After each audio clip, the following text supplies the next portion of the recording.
সুকান্ত ভট্টাচার্যের লেখা কবিতা বোধন।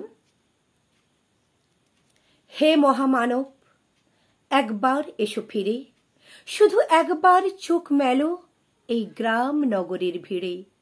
এখানে মৃত্যু হানা দেয় বারবার, লোকচক্ষুর আড়ালে এখানে জমেছে অন্ধকার। এই যে আকাশ দিগন্ত মাঠ, স্বপ্নে সবুজ মাটি, নীরবে মৃত্যু গেড়েছে এখানে ঘাঁটি। কোথাও নেই কোপার, মারি ও মড়ক মন্বন্তর, ঘন ঘন বন্যার আঘাতে আঘাতে ছিন্ন ভিন্ন ভাঙা নৌকার পাল। এখানে চরম দুঃখ কেটেছে সর্বনাশের খাল। ভাঙা ঘর ফাঁকা ভিটেতে জমেছে নির্জনতার কালো। হে মহামানব, এখানে শুকনো পাতায় আগুন জ্বালো। ব্যাহত জীবনযাত্রা চুপি চুপি কান্না বউ বুকে। হে নীড় বিহারী সঙ্গী, আজ শুধু মনে মনে ঢুকে। ভেবেছ সংসার সিন্ধু কোনো মতে হয়ে যাবে পার, পায়ে পায়ে বাধা ঠেলে। তবু আজও বিস্ময় আমার, ধূর্ত প্রবঞ্চক যারা কেড়েছে মুখের শেষ গ্রাস, তাদের করেছ ক্ষমা, ডেকেছ নিজের সর্বনাশ। তোমার ক্ষেতের শস্য চুরি করে যারা গুপ্ত কক্ষতে জমায়, তাদেরই দুপায়ে প্রাণ ঢেলে দিলে দুঃসহ ক্ষমায়। লোভের পাপের দুর্গ গম্বুজ ও প্রাসাদে মিনারে তুমি যে পেতেছ হাত, আজ মাথা ঠুকে বারে বারে। অভিশাপ দাও যদি বারংবার হবে তা নিষ্ফল। তোমার অন্যায় যেন এ অন্যায় হয়েছে প্রবল। তুমি তো প্রহর গোনো, তারা মুদ্রা গনে কোটি কোটি, তাদের ভাণ্ডার পূর্ণ, শূন্য মাঠে কঙ্কাল করটি। তোমাকে বিদ্রুপ করে হাতছানি দিয়ে কাছে ডাকে, কুজ্ঝটি তোমার চোখে তুমি ঘুরে ফেরো দুর্বিপাকে। পৃথিবী উদাস, শোনো হে দুনিয়াদার, সামনে দাঁড়িয়ে মৃত্যু কালো পাহাড়। দগ্ধ হৃদয়ে যদিও ফেরাও ঘাড়, সামনে পেছনে কোথাও পাবে না পার। কি করে খুলবে মৃত্যু ঠেকানো দ্বার? এই মুহূর্তে জবাব দেবে কি তার? লক্ষ লক্ষ প্রাণের দাম অনেক দিয়েছি উজাড় গ্রাম, শুধু আসলে আজকে তাই যুদ্ধ শেষের প্রাপ্য চাই। কৃপণ পৃথিবী লোভের অস্ত্র দিয়ে কেড়ে নেই অন্ন বস্ত্র। লোলুপ রসনা মেলা পৃথিবীতে, বাড়াও ও হাত তাকে ছিঁড়ে নিতে।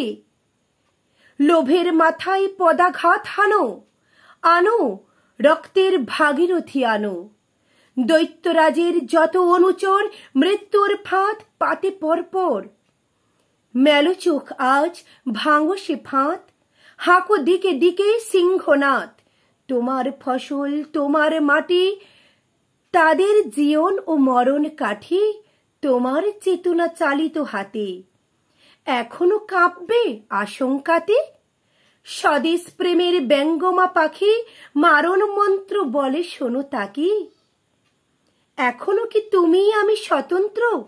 করো আবৃত্তি, হাঁকো সে মন্ত্র।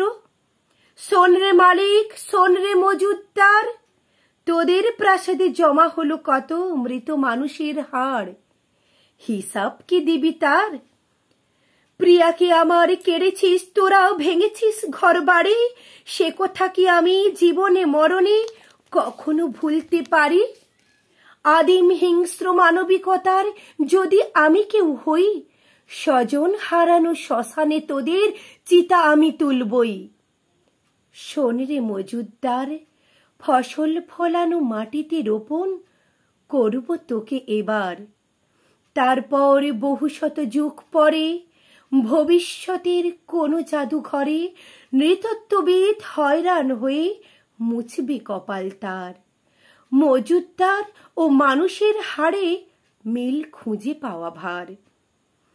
1300 সালের মধ্যবর্তী মালিক মজুদদার মানুষ ছিল কি?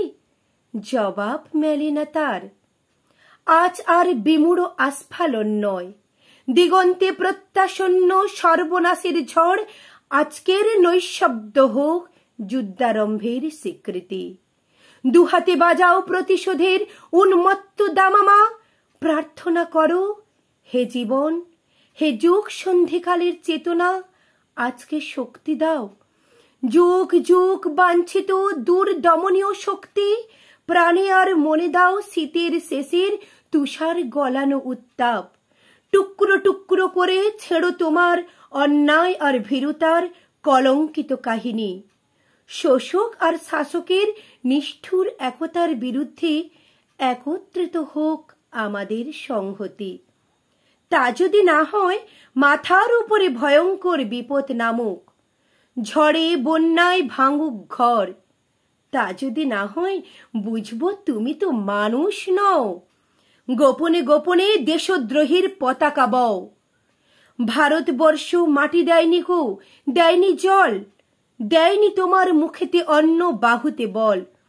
পূর্বপুরুষ অনুপস্থিত রক্তে, তাই ভারতবর্ষে আজকে তোমার নেই কো ঠাঁই।